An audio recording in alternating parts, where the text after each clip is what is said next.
Fast Forward Productions. The women are speaking.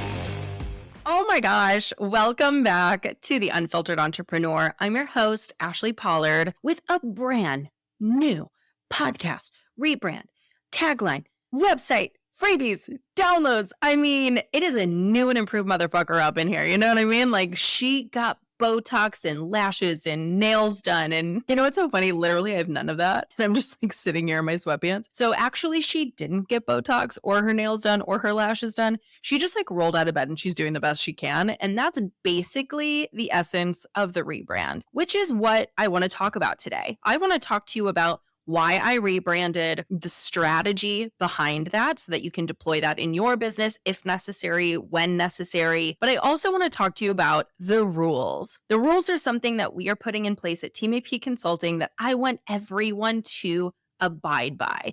The rules are for the doers, the rules are for the roundtable, and the rules are also for you. Now, obviously, listening to this podcast, you're going to be like writing them down and loving these rules. I'm telling you just now, just you wait, you're going to be loving these rules. But also, if you want to download a version of this for yourself, head to the website, check out the rules, you'll be set. Now, let's talk about the rebrand, because you might be wondering why we rebranded, and I'm here to tell you this took all year to do, okay? This has been a long time coming. We didn't necessarily know we were going to rebrand. We thought that we were going to maybe add some new elements in, zhuzh up some pages on the website, but it wasn't until I talked to Sasha at Daring Creative about, the potential of doing it that I saw it'll come to life in my brain. We had a conversation in maybe like June, and I knew what it would look like and I knew what I wanted, and I literally could not stop. There's a few things that were really important to me in this rebrand. And it's not to say that Maxime, who did the first rebrand, didn't do a good job. I think she fucking killed it. I think that she blew me away. She blew me out of the water. She did exactly what I had asked for. And what I had asked for was something I wouldn't have to update, that I could keep for years. The problem is that I get fucking bored, dude, and I need freshness. I need newness. Now I know this about myself, and I don't think there's a world where I'm going to have a branding package or like a branding subset of rules that I'm going to be able to live with for more than 1 or 2 years. And knowing that about myself is really empowering because it feels fun. It feels like I get to have a makeover every couple years. So we'll definitely hold this, no question, for this year. We're almost going to be establishing it through this year, using it next year. I would foresee that we probably rebrand every 2 years. So gird your loins, all right? Get fucking ready, because we're going to be mixing it up and shaking it up every couple years or so. Why did I rebrand now? I rebranded now because we don't have the same goals as we did in 2021 when we rebranded last time. And the goals that I had at that point was positioning, which shockingly enough is actually what Maxime is great at. So you should go follow her. But I needed to showcase that I could run with the fucking big dogs. You know what I mean? With that first rebrand, I was someone who no one really knew, who was gaining a lot of momentum. Everybody was talking about me at one point, it felt like. And so I had really shitty branding. I had free branding that a friend of mine did, and it was perfectly okay. Like, it was decent, but it wasn't great. And I needed to step into my most professional self. This was before I was selling VIP days, before I was selling $4,500 packages, consulting packages, before I had the roundtable. Really, all I had was a passive shop, group programs, and the beginnings of the doers, but I didn't even know if that was going anywhere. So what I really needed to do is I had to have a website that showcased a very professional side of me, a very buttoned up version. And I did what we all do. I did the photo shoot in the blazer with the beige aesthetic. And, I looked really put together. And like, your girl's just not. And like, do I live in a blazer? Yes, but I also live in my sweatpants. And I do things messy, and I believe in messy action. And so as time evolved, that branding served me, honey. Like, I was selling those $4,500 packages like they were freaking pancakes at IHOP. Like, I was dishing them out, serving them out, bop, bop, bop. Like, come one, come all, couldn't stop selling, I was doing VIP days twice a month, sometimes 4 times a month. I mean, I could have done them 12 times a month if I was selling them. Like, it was wild, the heyday of the Team AP consulting services. Now, some of you were there for that. Some of you weren't. And what's really funny, we didn't have a massive audience. It's not like I was famous by any means, but the people in my space were hot. All of them. Still kind of are, to be totally honest. But it was a really great time financially for me because anything I sold, sold. Anything I talked about, sold. Any price point, any product, anything. And I had found this really beautiful equation. If I do this, they will buy. And it wasn't manipulative the way that it sounds. A lot of it was dictated by the audience. People would say to me, I need this, so I made it. I need this, so I made it. It was a really, really, really great time. And I think my branding really aligned my business with those that they trusted. I wanted to make sure that I was working with people who took their business seriously, who operated as a business, who had a website, who had a profit and loss statement, who didn't want to like learn what their coach taught them, but learned what they had put into practice with clients and shared that with the world. So I was very much trying to bring in the, let's call them business owner, and it killed. It did great. But then there came a time earlier this year where I was like, you know what? I'm leaning in the podcast. I'm leaning into the doers.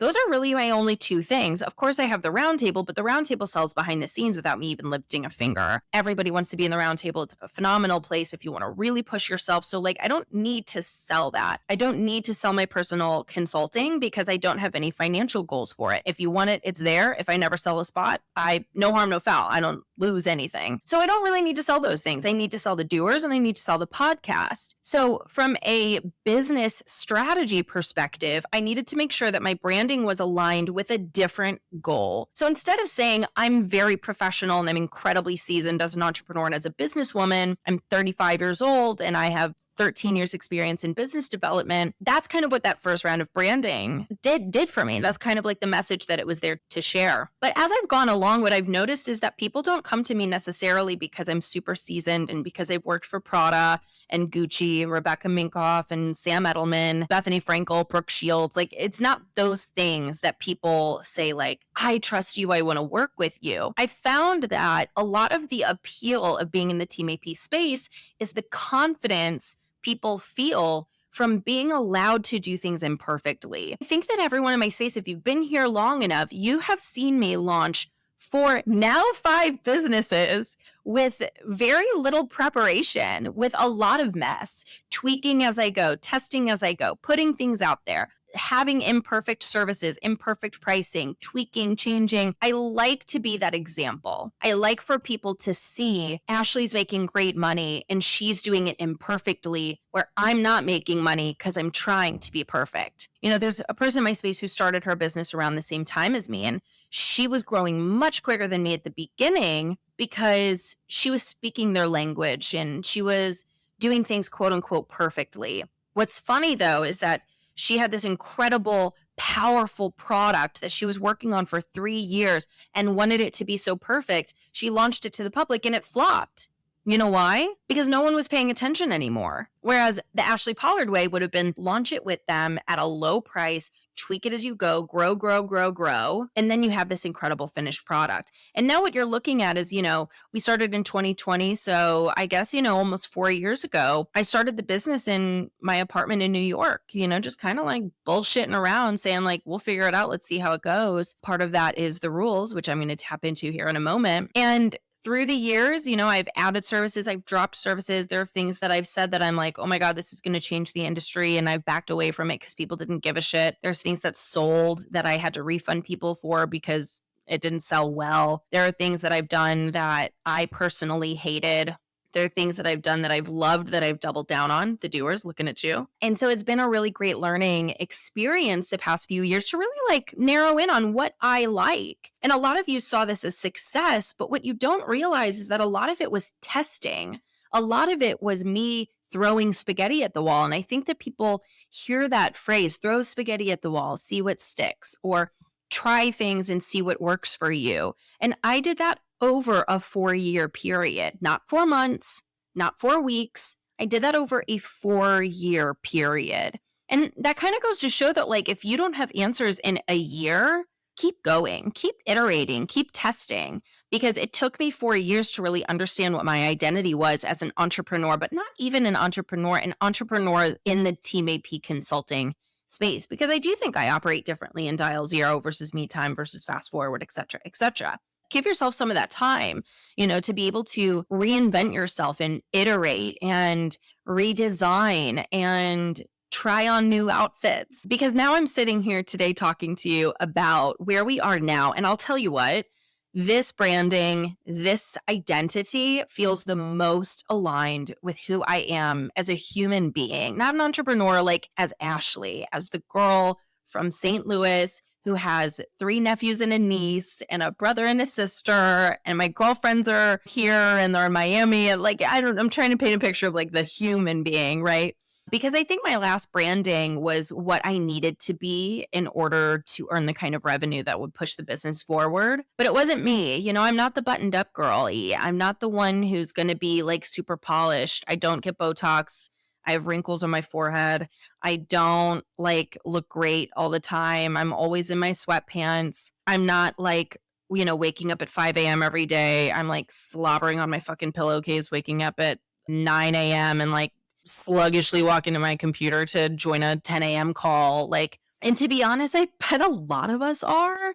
And I want to really normalize that going forward. I want to normalize entrepreneurship, because it is not sitting on a cruise ship working 2 days a week.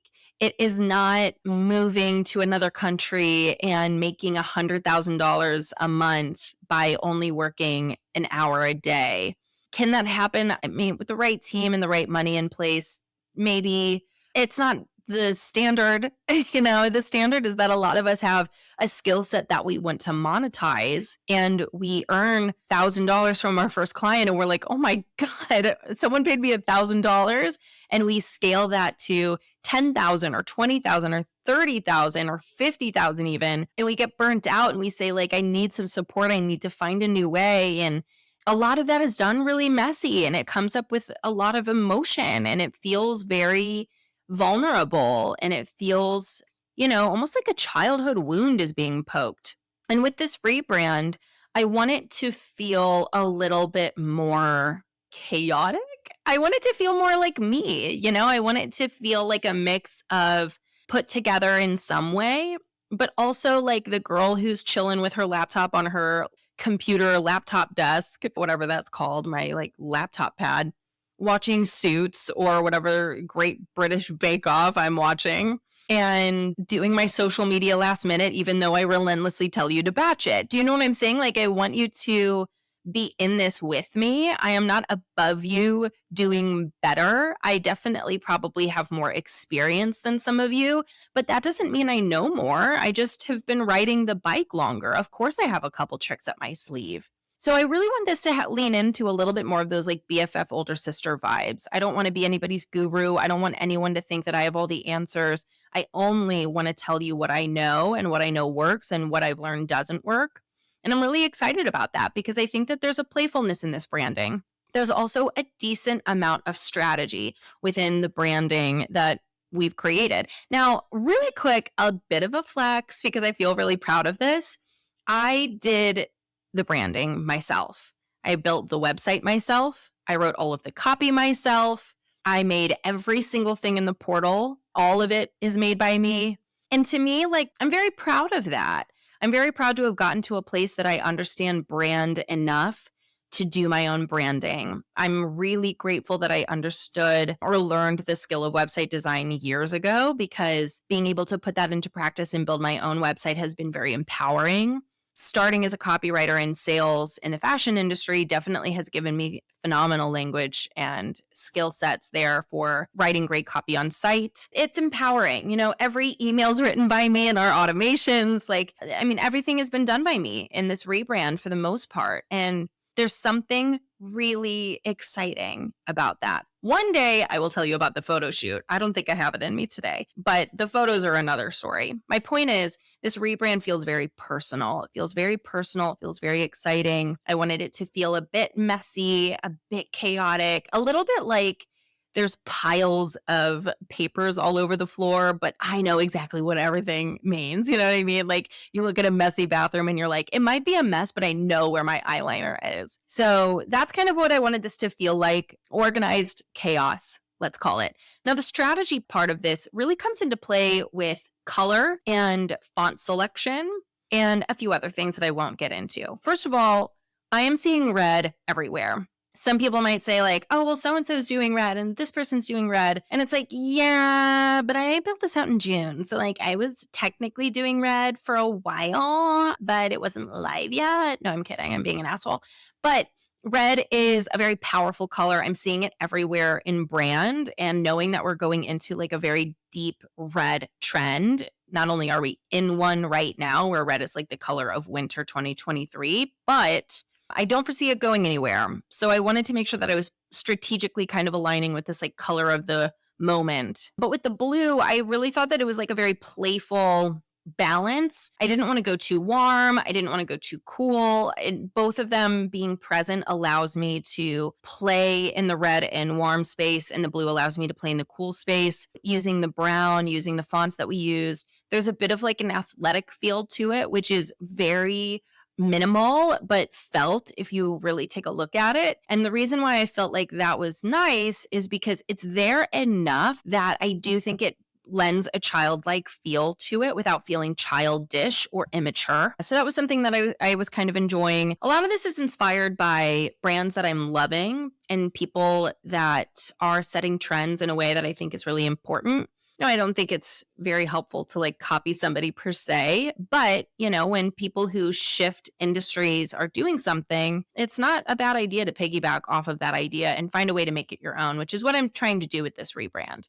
How do I make it my own where it stands alone, but I do have very clear influences? So I'm very excited. I'm very excited about the rebrand. I'm excited about the new colorways, the new fonts, the new push we're going to be doing with social, which I'm excited for you to see. And I'm excited about our new tagline, very serious business. Now, the reason for the new tagline is because I think that we are just a little bit overthinking things. People will say like, I don't know what to post on social. And it makes me think like, it's not that serious, like anything. And then they're like, but what is it? And it's like, the thing about social is that no one post matters. Presence matters. So how do we get out of that thinking, well, it's not so serious. Let's not take it too seriously. I want to start a podcast, but it has to be edited perfectly. Says fucking who? That's not how mine started. I ain't kidding. If you listen to any of my walk and talks, they're chaotic shit shows. So I want to cut through the noise. I want to empower you guys to do things that are super messy and to do them incomplete and to do them at 30% and to make mistakes and to fuck it up and to cancel something and launch something new and, to understand that there's a way to do things that aren't necessarily always strategic. And like, your girl loves a goddamn strategy. Let's be for real. But not everything has to be so serious. And so we're going to be really leaning on this in a playful way. We're not here to like make fun of anybody or shame anybody, but this idea that like everything is such a very serious business, it just makes me laugh, because I want us to just remember that like, we're not curing cancer here. You know what I mean? Like, make it fun, make it enjoyable. If you're not enjoying yourself, like what are you building then? If you're building a house to live in, shouldn't you like the wallpaper? So I just want you to think about that. Which leads me to the rules. The rules are something new for us. One of the things that we did in the rebrand is we got rid of the quiz. That was a big decision. The quiz was my number one lead magnet for years. But the thing is, like, one, I didn't really feel connected to it anymore. Two, I didn't have 4 archetypes anymore in my audience. I kind of built it because I was talking to 4 different people at all times in my Instagram community. And it's really become one consumer in essence. The person who's following me is someone who really takes their business seriously, probably owns an agency or at least owns a business, and is in their second year or later. They've made some kind of money and they're wondering how to make their lifestyle a little bit better, to make that profit a little bit higher, and to do so with ease and with confidence. That's what I've found, at least. Could I be wrong? Sure, I'm wrong every fucking day of my life, but that's what I've noticed is in my audience. And so the quiz didn't really serve the purpose anymore. And I didn't really need it. I needed to kind of like put it on a shelf and do something different. And I want to talk about the rules now, because with this rebrand, with this new version of Team AP Consulting, I wanted to make a very clear set of rules that I want you to follow in your business that are Bible. These are the things that I want you to do to implement into your business so that you can see personal ease, confidence, success, and understand what you're doing as an entrepreneur, because it's not always doing a great job for the client. Sometimes it's a lot bigger than that. So these rules kind of clarify exactly what you need to be doing and exactly what we do here at Team AP Consulting. You don't have to agree, but you follow them, you'll see success. I can pretty much guarantee that. So let's dive in. Rule number 1, there is always a way. And the reason that I say this is because a lot of times people say, I can't do that, or I can't do that, or I can't say that, or we run up against a problem and we shy away from it. And I want to kind of push you a little bit to say, I bet I could find a way around that. I could find a way though. You can close any client, even if they absolutely don't ever need your services, which I don't recommend you do, but like you really can. You can make money today if you wanted to. You can fix your failed launch mid-launch to make it successful. So this idea there is always a way. I want you to stay curious. I don't want you to feel defeated by your own business. Just because you don't have the answer doesn't mean there isn't one, or that you won't find it or aren't capable of finding it. Stay curious. How can I figure this out? I'm gonna figure this out. Just you wait, just you watch. That level of competing against yourself, there is always a way. I will figure this out. That's rule number 1. The second rule is choose it or don't, but commit. And the idea here is that there are so many ways to look at business decisions. There are right ways, there are wrong ways. There are right ways for you that are wrong for me, right ways for me that are wrong for you. And at the end of the day, I don't want you to flip-flop on your decisions. I want you to choose something or choose not to do it. But what you choose, I want you to commit to. And that doesn't mean for life. I don't want you to marry the decision, but stick to it for a quarter, for 6 months, for a year. Really commit to that idea. So for instance, if you say, I'm going to post 3 times a week a video on Instagram, great. If you choose that, commit to it. What is a way that you can put that into practice that you're committing to it? I don't want to be super flimsy with what we're choosing in our business. Not everything is for everyone. And so something to also think about with that is, if I were to say to you, your services shouldn't be $10,000. And if you say, yeah, but my services are going to be $10,000, great. Then choose it and commit to it.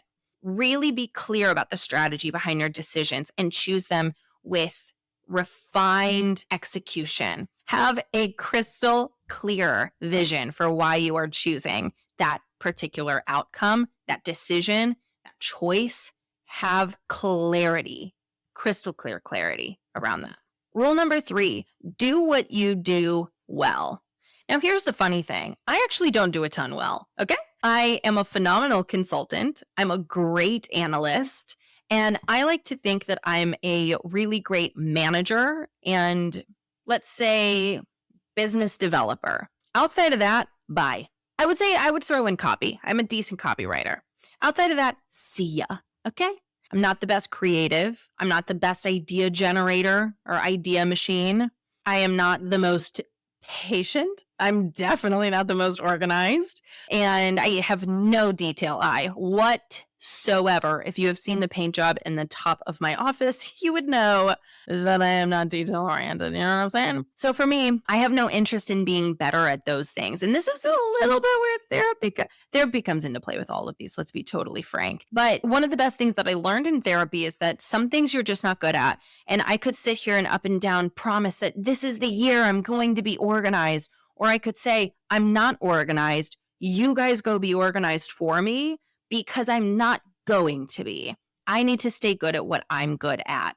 That's why when I hire people, I say, I'm not organized and I'm not detail oriented. I need people who are organized and detail oriented, because you got to be my eyes and ears, buddy. Like, you got to make this work with me. And I have no interest in doing better at it, but I want to get better at the things I'm good at. How can I become an even better advisor? How can I run the round table even better? How can I run the doers even better? Those are things I'm good at. Those are things I want to stay good at. How can I triple down on what I do well and completely accept that I am so bad at the things that I'm not great at. And I encourage you to view your business the same way. Rule number 4 is delay gratification. Win later. And this is a tough one. This is where people say, I don't love my business because I don't like this client. This is so hard. I don't love how hard this is right now. Or I just want to be able to do the things that I love. And I hear you. And trust me, I want those things for you. I think those should be the goal. But if you don't have them today, there is no way for you to have them tomorrow unless you work through that. What I mean by delay gratification does not mean suck it up and accept shitty circumstances. Get that client off your roster who disrespects you. Raise your prices to a fair price so that you can pay yourself. Take a day off if you need to. Delay gratification does not mean be fucking miserable at all whatsoever. It's more that in entrepreneurship, you do not win in the today, you win later. In a corporate job, you could win today. You can be done at 5 p.m. You get paid regardless.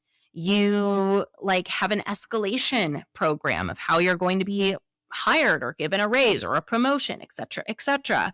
So I want you to also think about that with your own brand, with your own business. How can you delay gratification to win later while still feeling good now?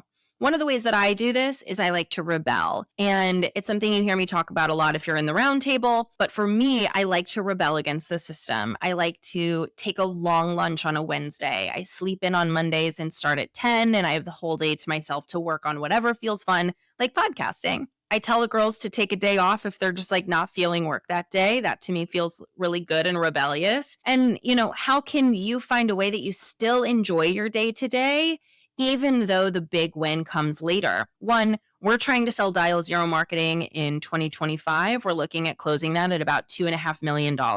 You heard that right. And that's off of a $250,000 revenue. You know what I mean? We aren't going to be making a ton of money, but that person buying the company is going to be very interested in the valuation, that $2 million valuation. And that's a very real opportunity. I want to sell that business. I didn't before, I do now. And so I'm not going to win today if I have to work on a weekend for a client. I'm not going to win today if we have to take a client under what we'd like to get paid for a particular service. I'm not going to win today if all of my clients are boring and I actually hate them or whatever it is, or they're not exciting, or, whatever reasons that I hear people talk about their business. I'm not going to win today. I'm going to win later with that massive sale of a couple $1 million. And with that sale of a couple $1 million, I can put that money into the coffee shop that I want to buy, then take it from those founders and make it my own. My point here is that I'm not going to win today, and I'm happy with that. I have found ways that I feel the win today, and I've also come to terms with staying committed to that future. If that means that I have to miss something exciting, then I miss something exciting. If that means I have to work on the weekend, I work on the weekend. If that means that I have to accept a client that I don't really want to work with, then so be it. There are some things I want to mitigate and make sure it doesn't happen. But at the end of the day, I win later, and I've completely accepted that. And I'm in love with the fact that I do get to win later. So I'm delaying that gratification. I invite you to do the same. Which leads me to rule number 5, celebrate everything hard.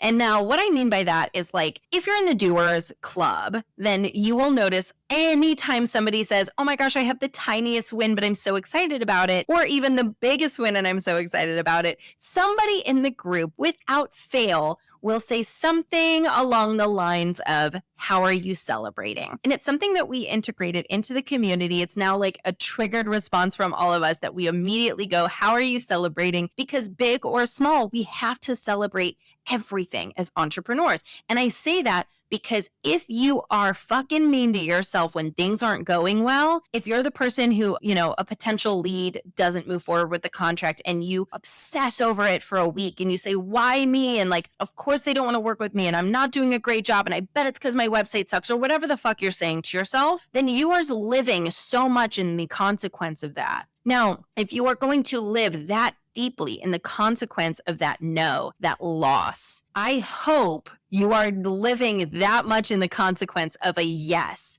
of a win, of a celebration. Every single person who joins your email list, you better fucking dance. Every person who leaves a comment on your Instagram posts or reels, you better be so enthusiastic that they did that. Every person who joins a webinar of yours or a training of yours, a service of yours, you better be thinking, I'm so lucky. Because if you are going to feel those lows so low, you have to level it out by feeling those highs so high. So rule number 5 is you have to celebrate every win, and you got to celebrate it well. Maybe that means I'm going to take a long walk and listen to my favorite music. Maybe that means I'm going to sleep in an extra 30 minutes. You don't have to spend money for this. If you want to spend money, you could buy yourself a bag. You could order in food. You could buy yourself like a nice little cute little purchase. Or, maybe something from the Team AP merch shop. Selfless plug. Wait. Shameless plug. But I want you to celebrate, and I need you to feel it. If you say, I'm going to make myself my favorite pasta dish to celebrate, when you are swirling that freaking fettuccine alfredo on your freaking spoon, I want you to be thinking, I am enjoying this incredible meal because I did this. I put in the effort. I've been the one testing. I'm the one who got this win, and I'm so proud of myself. In the act of celebration, you have to be actively thinking, I fucking did this. Because if you are going as low as you go, when you go low, you got to go way high too, buddy. Okay. That's the promise. Rule number 6, your growth equals business growth. Now, if you've been in my space for a while, you've heard me say this before, but if you want something fixed in your business, fix it in your personal life. For instance, if you say, I'm not really doing great managing other people in my work, then see what you can do about managing yourself in your life.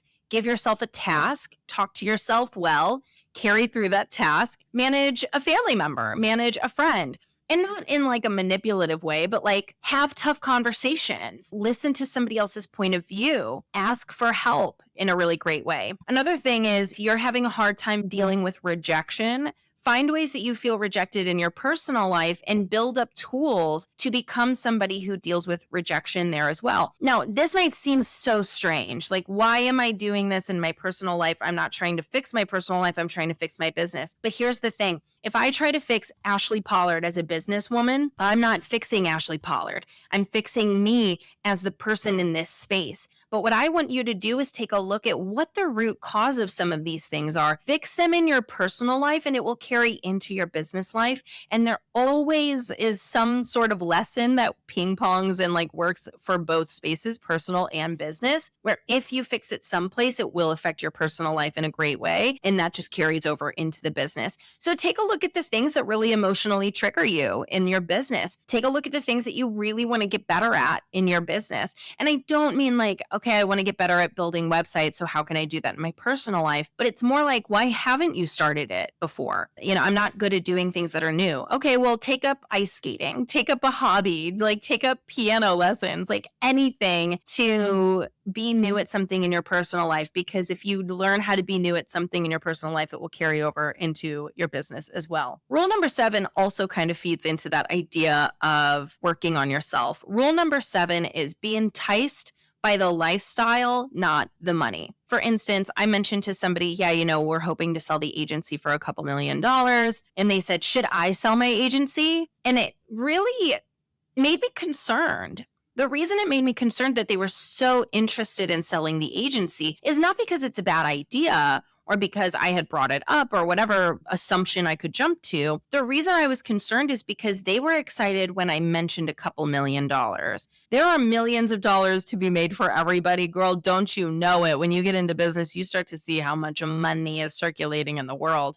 But my point here is that when I said I want to sell it for a couple $1 million, they said, then I should do the same thing because I want a couple $1 million. Now, the problem there is that the lifestyle and the choices you have to make as a founder, as a business owner, in order to have an exit strategy like that, or to have a goal like XYZ, or to have an outcome like 1, 2, 3, there might have to be some lifestyle considerations that have to come into play. Things like kids, things like marriage, things like traveling the world, things like health concerns, right? So we have to consider the lifestyle, and I want you to focus on your lifestyle winning before your pockets, because I have always always. 100% of the time, I will say that with that level of confidence. 100% of the time, when you focus on the lifestyle wins, the money will be there and you'll be happier.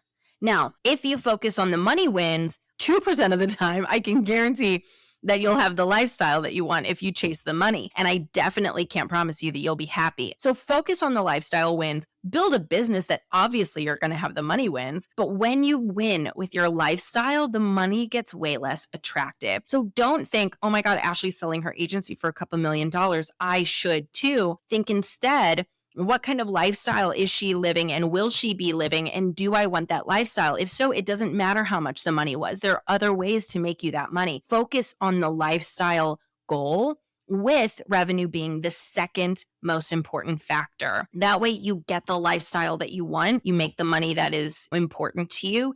And I guarantee you that you will be happier. And then finally, rule number 8, there's a whole world out there. This is my encouragement to you to get out of this fucking stupid, quote unquote, online space. People are like, it's such a saturated market. Yeah, if you're in a room of 10 people and there's 8 people selling, that's pretty saturated. But you guys are shoveling yourself inside of a closet, not understanding that that closet is inside of a massive college campus full of people wanting to meet you. That's how I view the online space. First of all, so stupid. Second of all, being in such a tight, contaminated quarters is not only like fucking incestual, it's also a little bit of an MLM. But more than anything, it hurts, if not kills, your confidence. And the reason that it might kill your confidence is because you think I can only operate in this space. I can't work with a gym. I can't work with a coffee shop. I can't work with a celebrity. I've never done that. But what I want you to remember is that a skill set is a skill set. And what you do for one person is definitely something you can do for someone else. I am not more qualified than you are to work with the celebrities. And yet one of us is. Maybe you are. I don't know. I actually don't know who's listening to this podcast. It reaches a lot of people. My point here, there is a whole world out there, something I require in the roundtable. You are not let into the group if this is not something important to you. You have to diversify where you are selling. If you are staying in the online space, you're out of here. We're not doing it together. No fucking way. I need you offline as much as I got you online. That means working with product. That means working with physical locations. That means working with humans in person. There's a whole world out there. Get out there. Get out of this teeny tiny room that someone told you this is the only place to make money, because while you are walking around this packed room full of people who don't know how to run businesses, there are people out there who think it is completely normal to pay $40,000 for packaging design when you are doing it for $3,000. There's so many people out there who think $10,000 is a very average amount of a social media retainer, and you think that it's insane to ask for $750. Get into the world with your business. Not only will it build your confidence, it will help you feel more legitimate in your operations. You'll show up differently, you'll lead differently, and you will run your business in a completely different sense than if you stay only in the online space, catering to this like online space mentality. It is horse shit, a lot of this stuff. I need you to think differently. I need you to think bigger. And I need you to start treating yourself with some goddamn respect, because you are fucking smart. You're creative. You're incredibly perfect in all ways. Okay. I'm obsessed with you. I love you. You're amazing. My point is, you are smart. You are creative. You are totally capable of booking a client that is not a coach or a copywriter or a website designer. There's so many other things that you could be doing. And there's a whole world out there that I don't want you to forget about. Those are my rules, okay? 1, there's always a way. 2, choose it or don't, but commit. 3, do what you do well. 4, delay gratification and win later. 5, celebrate every single win. 6, work on yourself because that affects the business. 7, focus on the lifestyle over the money. And 8, there's a whole world out there, baby cakes. And guys, that's it for episode 1 of season, I think we're on 4? Season 4. I'm so happy to be doing this with you guys. And I'm so excited. We have a whole merch shop that's brand new. I'm wearing my It's Not Hard, It's New sweatshirt. Really cute. We love her. We have so much in the merch shop. It is loaded. Check out the masterclasses. Check out the new freebies. They're so great. Everything got a redesign. So if you think you got that freebie before, you know you didn't. No, you didn't, because she's new and she's cute. Okay? Join the Doers Library. See what we have to offer. Join the Doers Club and come say hi. Can't join the roundtable. We're closed for the year. But thank you for tuning in. Leave a review. Leave a rating. I'm obsessed with you guys. I love you. All of this rebrand is to show you that if you do anything, do it a little bit and figure it the fuck out. You don't have to be perfect to make money. I'm an imperfect, chaotic, messy son of a bitch who doesn't know what the fuck she's doing any day of the week. And we're aiming to hit $2.5 million this year. And that is from me doing things halfway, last minute, late, my own way. Okay? Don't wait till it's perfect. The world doesn't want perfect. They want you as you are. I love you. I'll see you next time. Before we go, I'm inviting you on my mission to help female entrepreneurs, okay? I am a girl's girl, and I want to see every single one of you empowered, living your biggest and boldest life. And the easiest way for people to access free information and a community of like-minded women is by sharing this podcast. Leave a review on Apple, rate us on Spotify, but more than anything, if you liked this episode, please take a screenshot, share it to Instagram, and tag us so we know that you are loving the content, but also other people can see that you are an entrepreneur who is focused on her game. Now remember, the motto of the Team AP space is, it's not hard, it's new. And if nobody has told you this, I want you to remember, you've got this. Entrepreneurship is hard. I love you, I believe in you, and I am so grateful to be in service of you, whether free or paid. And until next time, stay focused, babes.